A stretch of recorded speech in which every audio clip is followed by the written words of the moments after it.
A small cardboard box sits abandoned in the cold outskirts of Philadelphia. A passing man slows down, hesitates, then walks away. But something about it feels wrong. Hours later, another man approaches. This time, curiosity wins.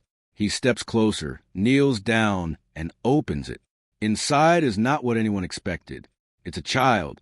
A little boy, lifeless, silent, and completely alone. No name. No missing report.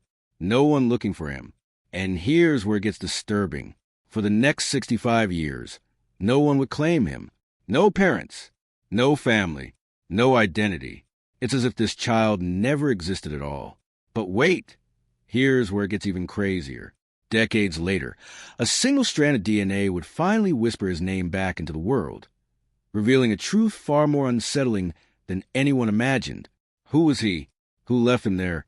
And how does a child simply vanish from existence without anyone noticing? This is the story of the boy in the box case. Welcome back to the channel. If you're new here, this is where we uncover the darkest, most perplexing true crime stories that refuse to be forgotten.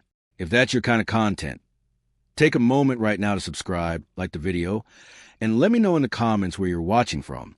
Because today's story is not just a mystery. It's a wound that stayed open for over 6 decades. It begins in February 1957. Winter still grips Philadelphia with a quiet, almost suffocating stillness. Snow has melted into damp earth, and the outskirts where the box was found remain largely untouched by daily life. This wasn't a place for children. This wasn't a place for families. It was a place where something could be left behind and never found. But it was found, and what investigators saw that day would stay with them forever. The boy's body told a story, just not one anyone could fully understand. He was underweight, severely so, his ribs faintly visible beneath pale skin. Bruises marked his body, some fresh, some healed, evidence of repeated harm over time. This wasn't an accident. This was sustained abuse. But then came the contradiction that would confuse investigators for decades. He had been cared for at least recently. His hair had been cut neatly, his nails trimmed, his body washed clean. Someone had taken time. Someone had shown a moment of attention. And that single detail created a disturbing psychological puzzle. Was it remorse? A final act of guilt? Or something even more calculated? An attempt to erase evidence to make him unrecognizable? But wait! Here's where it starts to feel impossible. Despite the brutality, despite the evidence that this child had lived somewhere with someone, no one reported him missing. Let that sink in. A boy, estimated between 4 and 6 years old, simply disappears from the world, and not a single person comes forward. No grieving parents, no concerned relatives, no neighbors noticing his absence. It's as if he had lived his entire life in silence, and that silence would become the loudest clue in the entire case. Investigators launched one of the most extensive identification efforts of its time. Thousands of flyers were printed, his image distributed across cities, towns, train stations, and storefronts.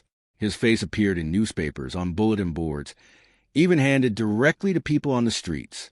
They believed someone somewhere had to know him, but days turned into weeks, weeks into months, and the silence continued.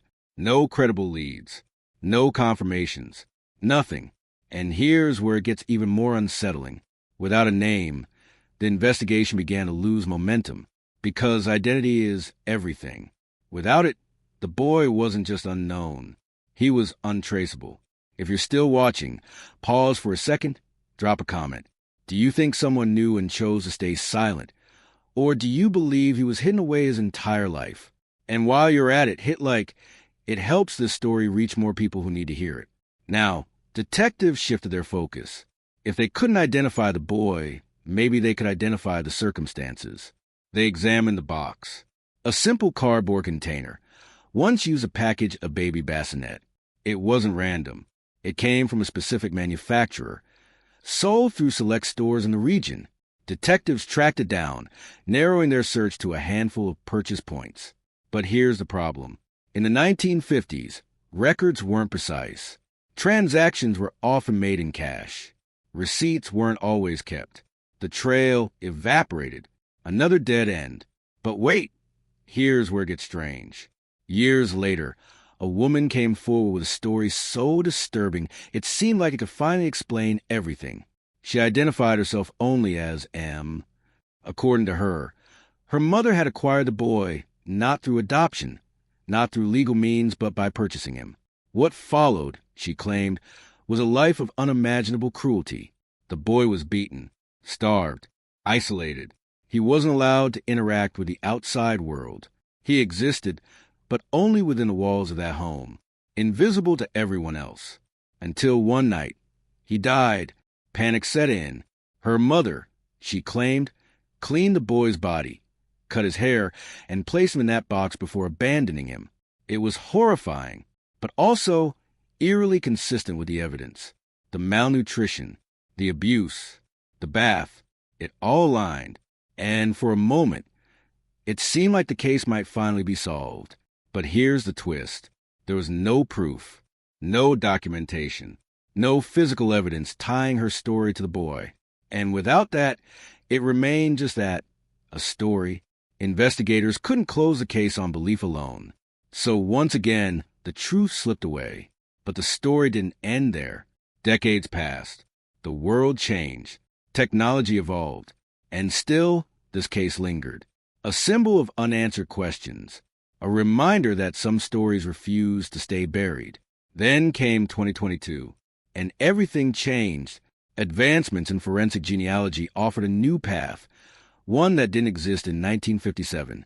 Investigators exhumed the boy's remains, carefully extracted DNA, and began tracing his genetic lineage. This wasn't quick. It required patience, precision, and the cooperation of distant relatives who didn't even know they were connected to this mystery. But eventually, the silence broke. The boy had a name. Joseph Augustus Zarelli. For the first time in over 6 decades, he was no longer the boy in the box. He was a person.